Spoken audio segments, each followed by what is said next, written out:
We didn't want the largest world, but the densest. A city that feels lived in at every scale, where every corner carries history and every surface tells a story. Port Desire is shaped by human clutter, cramped market alleys, layered graffiti, worn stickers on electrical boxes. It's a story with every frame, from a messy apartment where characters go about their lives to the skyline of the city. As a relatively small team, that ambition came with real challenges. We wanted extreme detail everywhere, but we also needed stability and performance without hand optimizing each location. For us, the answer wasn't a single system, but a shift in how we built the world. We prioritized density over scale, and we built a pipeline that let artists handcraft spaces without constantly stripping detail back and without relying on procedural generation. Nanite is what made that approach viable. It lets us keep a high level of detail across surfaces without treating every asset as a trade-off between fidelity and performance. Our custom implementation of FastGeo in combination with the world partition system enables a seamless experience that never breaks. It allows us to have details in every nook and cranny and tell a million small stories. In fact, we have more objects in any given frame than the entirety of the Ascent. With this workflow, we can preserve detail and density in every corner, from the smallest bolt on a freighter to the city as a whole, with no invisible walls and no loading. We built tools inside Unreal to help our artists handcraft the entire city, alley by alley, building by building, block by block. To show Port Desire's full range as an urban city overrun with vegetation, we needed dynamic lighting. From the cozy, lush midday sun to the darkest, the most dangerous alleys where even the bright neon light does not reach. The challenge was maintaining a fully dynamic day, night, and weather system without unpredictable frame times. Lumen gives the foundation for fully dynamic lighting, and MegaLights let our artists focus on the believability of the space instead of tuning every single light source. Every believable space needs dozens or hundreds of individual light sources, from the smallest blinking electronic warning light on a camera to the large neon signs above a marketplace. MegaLights allow us to retain the visual fidelity bar we're aiming for while keeping performance considerations low. Once everything is dynamic, it starts to affect the gameplay in more direct ways. Players can shoot out a street lamp, flood a space with a flashlight, or they can leave an area in darkness and have the AI NPCs react to light and shadow, shying away from glare, searching through darkness, or escalating when something feels off. Let's see who's got the bigger gun, motherfucker! To make the city feel alive, we leaned on the mass framework to drive our crowds. NPC density and types shift based on time of day, region, and weather. In the slums, a storm clears the streets, but in the more sinful parts of Port Desire, even heavy rain won't slow things down. Mass lets us simulate thousands of characters at once, over 3,000 at any given time, which is also more than the entirety of the Ascent. So the city always feels active, no matter where you are. We're also using MetaHuman, paired with our own character randomization system. Together with MetaHuman Animator, we can generate and bring to life thousands and thousands of variations of characters, so that the main characters and the extras in the background are all unique. We wanted a world that reacted systemically to the player, without us having to hand place effects and destruction. Filling a world of this density and scale with contextual effects while maintaining performance and interactivity was one of our key challenges. By combining PCG and Niagara data channels, environmental effects are procedurally populated where appropriate. Wherever artists place trash or leaves, particles will spawn dynamically based on wind, weather, and player actions. Shoot a bullet or throw a grenade, and particles will move out of the way. We combined chaos physics and their own GPU-driven solution to support tens of thousands of moving objects simultaneously. The result is a reactive environment, where smoke lingers, embers drift, and broken glass stays where it fell. Creating NOLA has been the process of finding where the engine ends and our custom tools begin. Achieving this level of density, lighting complexity, and systemic reactivity was previously impossible for a studio of our size. By leveraging UE5's latest tech to bypass traditional development bottlenecks, we have finally been able to build the uncompromised version of the world we wanted to create for years.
Port Desire, a city that don't belong to anyone, but everyone wants a piece. No laws, no oversight, just the jungle creeping back in, both the vines and the people. The mayor stepped in where the government couldn't, said the city needed order, and they'd be the ones to bring it, keeping the peace on their terms.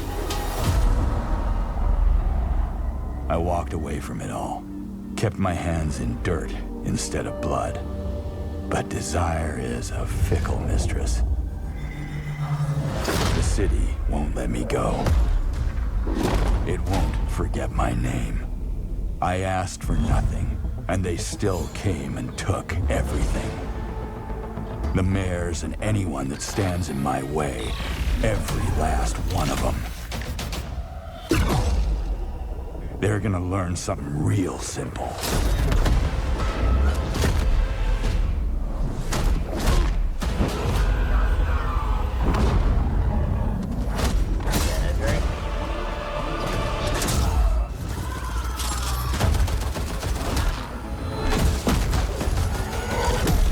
You reap what you sow.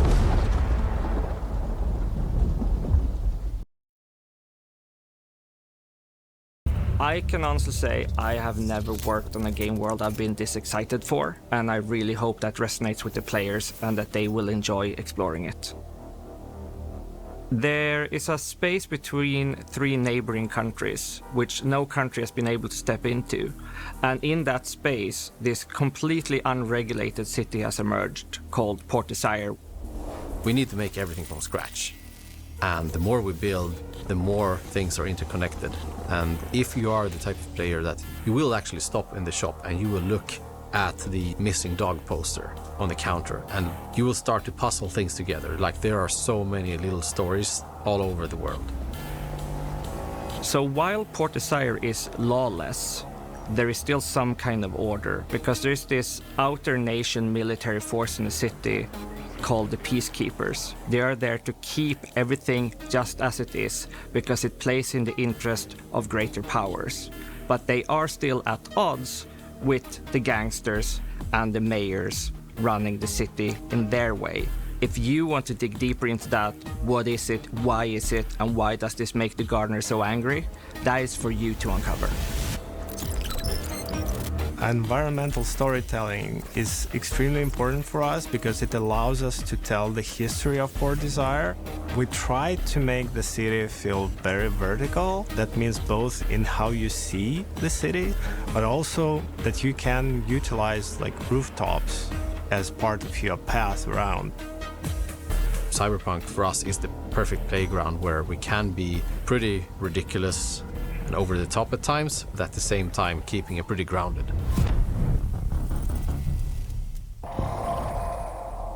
The only reason Neon Giant exists today is because something like it didn't at the time. And we never really set out to run a business or to create a studio. That was never the dream or the ambition. We just had a very particular picture in mind of how we wanted to make games, and the only way to achieve that was to create it.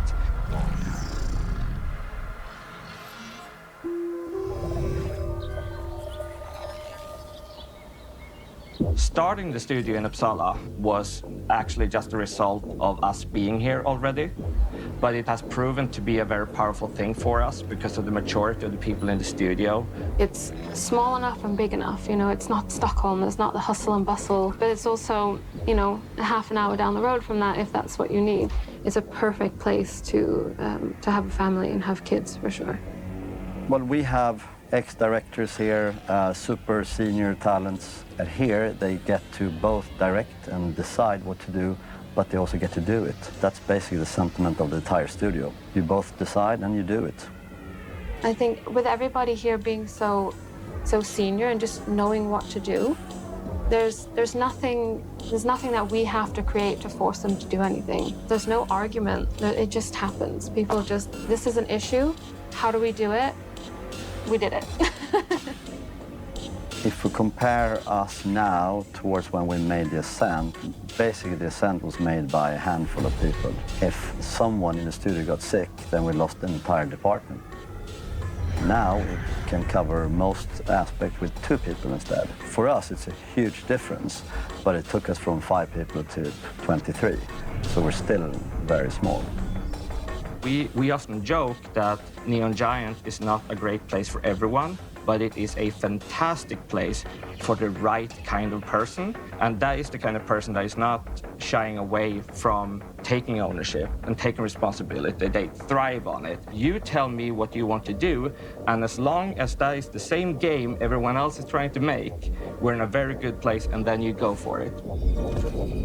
Everybody's so creative and just knows what to do. They don't really need to be told what to do. It's not corporate in that way. It's just creative minds. We're not cogs in a machine. One of the big reasons why we decided to go with Crafton was that we wanted to tap into the enormous resources and the pool of talents that the Crafton has. That's the biggest change, that we now act as a small, fast, nimble studio, but with the resources of a giant. Seeing as all the people in the studio are creatives, it's easy for us to understand how we work and what excites us. If it's only coming in Monday to Friday, looking at the list, doing what's asked, you don't get invested. And I think what we have done, what we have managed to build, is a place where people have creator ownership. If we don't have excited people, we don't get the best result.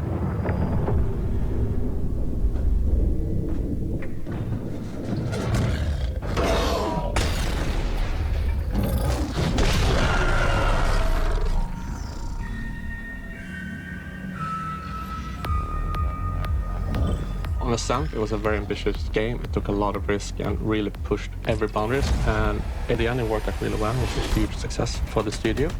And for our next project, we know the game we want to do and have known it for a very long time. So now we're focused on that. And in those constraints, we just try to push it as much as possible. Every time we approach like a new feature, a new workflow, we try to push it a little bit further, a little bit more effective, a little bit more faster than what we have previously done. That's our starting point, basically, every time we approach a new feature. When it comes to experimentation, I feel like we are very open, and that's one of the things that makes me really love this studio. It's very exciting to be able to say, I want to test this, and the company actually listens to it and tries and accommodates that. Instead of just saying like, oh, we want to do exactly all these things, we know that along the way we will find cool things we want to explore. We're just focusing on removing all the hurdles and just letting the artists create all the time, to just have flow. It's like, just don't stop, just create. We're early adopters of MetaSounds, which is the new Unreal Engine audio technology. And this has allowed us to realize most of our visions for the soundscape. For music, we have a lot of opportunities, and we're able to work closely together because we're such a small team. I think some of the more interesting things that are happening now with the new emerging technology is that smaller teams can create much more complete games using all these new features, which leads to a lot more ownership and experimentation, which ultimately leads to a lot more interesting games. We focused a lot on tools for this project, and that is an investment that has to pay itself off over and over again. Those tools that really allow us to work at a high pace and produce good content. For the amount of people we are in a very small studio, making a very ambitious game. We just build things that we think are really cool. Like that's step one. We have to be excited about it. We have to think, no, this is gonna be awesome when we build it. That's the first step. We also know we are a small team. We don't have bandwidth to make, some things.